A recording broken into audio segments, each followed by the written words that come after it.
Hey, this is Jeremy from Touche Amore, and you're watching Punkvideosrock. What's up, guys? Rob here, Punkvideosrock. Hanging out once again with Jeremy from Touche Amore here at the Fox Theater for another sold-out show. It looks insane outside, dude. Yeah, it's pretty crazy. We got to play here last year with Circus Survive, and it's cool to be back. It's nice to. It's kind of comforting to come into a larger venue like this, which we normally wouldn't be used to, and we'd be like, oh, I don't know how tonight's gonna go, but like with the familiar feeling this time, where it's we kind of know what to expect at least this time around. But I love playing here. Like last time we did 2 nights, and so this is our 3rd time in a way playing here. So. Now, serious question: are you tired of listening to AFI every single night? No, they're pretty enjoyable to watch. Dude, that's such a sick tour to be on. That's amazing. Congrats for you guys, though. I appreciate that. Yeah, some of the guys in the band, this was like their childhood. Yeah. They're the band that almost introduced some of them into punk. In general. So for a lot of them, it's like this is you can't really go higher for them. Yeah, so exactly. It's been cool. Yeah. Exactly. So how's it been with these guys? What's it like hanging out with AFI? They're super humble, real sweet dudes. Davey is, he's in our dressing room pretty much most of the time, just hanging out and being funny and having funny conversations and stuff. Yeah, it's been cool. They're real down to earth, real humble dudes. Nice. And you guys are in support of your 3rd album. Yep. Why is the 3rd record the toughest record to do? Well, I mean, there's that situation where your first record is your first record. Nothing matters. Everything is just out there. People like it, they like it, they don't, whatever, doesn't really matter. Your second record is kind of doing the showing that you can do better than your last, or impress people more, maybe you get better at songwriting, whatever. Yeah. But your 3rd record is when you have to you can't do the same thing again, but you can't go too weird because you could turn people off. You have to show that you've been better at songwriting. You can't write the same lyrics again. All those different things to think about. And there's just a lot of pressure put on. There's a lot of expectation put on there and all of that. But so you have to kind of not pay attention to that, look past that, write the record you want to write, and just keep your fingers crossed and hope that it goes well. And yeah, because I've said this before in interviews, but punk and hardcore is a pretty unforgiving genre, in a way. If you might like a band for a couple of records, and they put out a record you don't like, that's the end of the world for them. Most people don't try the next record. It's true. I'm guilty of it. I'm sure you are too. Where there's a band you like, they put out a record you're not that into. A couple years later, they put out another record. You might not be as enthused to check that one out. And if you like it, you might just say, it's better than the last one. But you're not You're still not the same thing. Exactly. And I think punk and hardcore is the only genre that's like that. It's I don't know what it is, but yeah, so it's gnarly, but we're really happy with the response we've had so far. It's beyond any of our expectations, so we're really excited. I've definitely been hearing it a lot, and even the last time that we spoke, those fans were wild for that last record. And I think when you and I spoke, that was pretty early on in Departing the Sea. I think it had only been out for. Yeah, was it even? I think it was out maybe less than a week. Because we were out with Title Fight at the time. Yeah. And us and Title Fight both had records that were brand new records that we were turning off. They were doing Shed. Our bands are pretty there's certain bands that we kind of follow the same timeline as when the odd years we put out LPs, the even years we put out 7 inches. It seems to go that way. That's right. And Defeater's on our same timeline too. Defeater, every year they put out a record is the same year as we put out a record. And they're always pretty close to one another. Their last record came out I think only spring maybe or summer I think. So yeah, and Balance, same with Balance and Composure. You guys had that show with Balance right before the tour. Balance is in the same timeline. It's cool because you're excited to because that means good touring opportunities with your friends. Yeah. But you also want to maybe space your releases apart from your friends too, so everyone gets the same amount of little attention. You can't have the same fans at 2 different shows. That's always an issue. Yeah, when your friends become your competitors, everything. We all support each other, and we're all It's. I'm just kidding. That's good. It's all family, and that's what it seems like with all the bands that you guys go on tour with, or all the bands that you even mention. So. Yeah, absolutely. And the Balance record, it's awesome and it's amazing. And it's very incestuous with our record. Like Nick, our guitar player, did the art for it. The guy who recorded our record mixed their record. John sings on our record. Like all those different things. So that we did that release show a couple weeks ago, and it was very. It felt right. Yeah. You know, it felt right. Of course. Maybe afterwards we'll have a tour for the album with the two of you guys. I'll tour them anytime, any day. So let's talk about your album. It was a little more. There was more mortality in this. What really inspired this record? A lot of different things. Like I mentioned, I didn't want to write the same type of thing again, so I had to dig a little deeper, which at first was like, I'm excited to do this. Like it'll be like a really, like I'll have to really challenge myself, which I ended up having to do, and it wasn't as fun as I wanted it to be. It was hard, like there's, with the last record, I went into the studio with like 10 out of 13 or 11 out of 13 songs done. This one we went in the studio with like, I still had like 6-7 songs to write. So I was like basically sitting on the patio while they were tracking. Doing the tracks. And I was just like, I wrote and rewrote almost every song 2 or 3 times or something like that, where I was just unhappy. Definitely a lot of pressure. Well, yeah, and I would not feel like I did my best, and so I just kept going and kept going. But I'm happy with how it came out, so I'm really, really, really quite happy. But yeah, I wanted to write about something that, like, I turned 30 during the process of writing the record and stuff like that, and that I think is a time in your life when you start looking at bigger picture things, and you start thinking about your life and how you're living, and what kind of impact you're making on other people or on yourself, all those sorts of things. So that kind of inspired a lot of the ideas on the record. Okay. And there's I want to say it's Anyone Anything. That's the title, right? Yeah. That song, it felt like it was directly at someone. Is that safe to say that it was directed at someone? It's not directly at a specific person. It's a response to being treated on, basically, back to punk and hardcore community.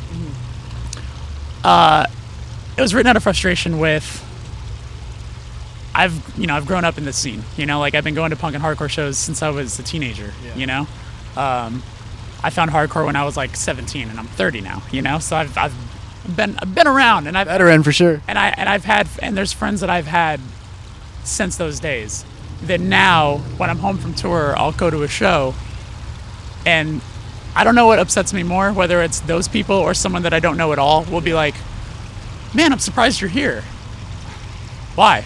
Like, why are you surprised I'm here? They're like, well, I mean, I don't know. Like, it's just kind of weird that you'd be at the show. It's like, I'm still a fucking hardcore kid. Like, I still like hardcore music. I still like going to shows. I still am a fan of music.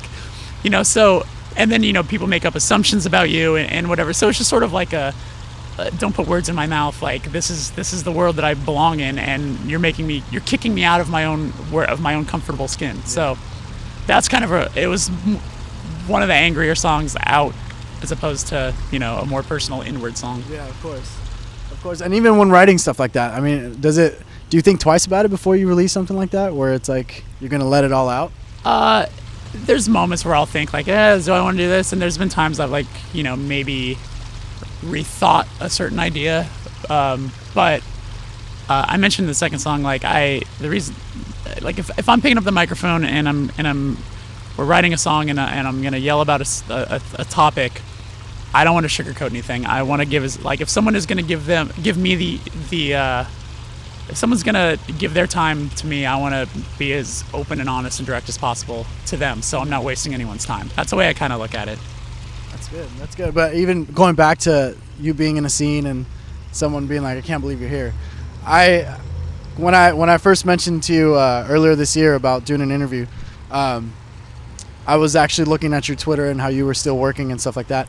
And at first it just hit me and I was like, whoa, like, is the band not really doing anything anymore at first? And then I went back to the last time that I spoke with you, and I was like, well, this guy's around this no matter what, whether he blows up or not, he's still going to be doing what he loves to do. Totally. So it's like, how can you still do that kind of stuff? Because a lot of musicians, they forget about where they started.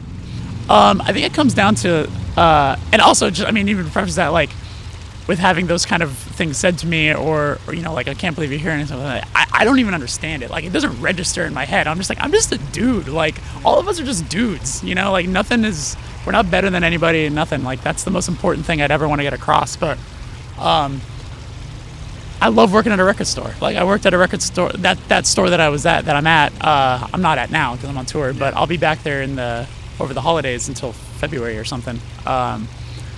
Like, I worked at that shop for 6 years. I chose working there instead of going to college. Great career choices. Hey, I mean, your career is is being awesome. So I appreciate that.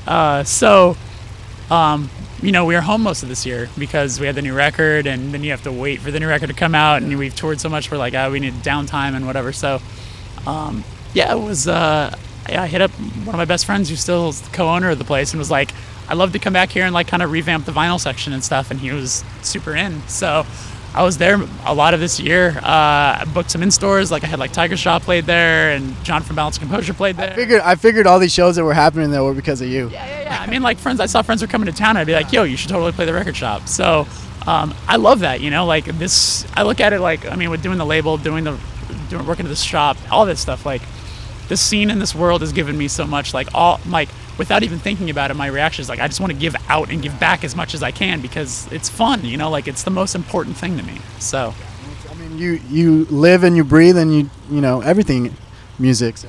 Yeah, it's. I mean, since I was a kid, the only thing I cared about was music. Like, and nothing has changed. You know, like, I love it. Like, I get so enthusiastic, especially if I find a band that you know, like, I feel hasn't really got the attention they deserve. Like, all I want to do is help that band, and I want to, like, you know, do whatever I can to, like, if it means, like, having a kid come in and I explain to him that they should buy this record, or if I'm putting out a record through my label, you know, any of those things, it's all just wanting to give back.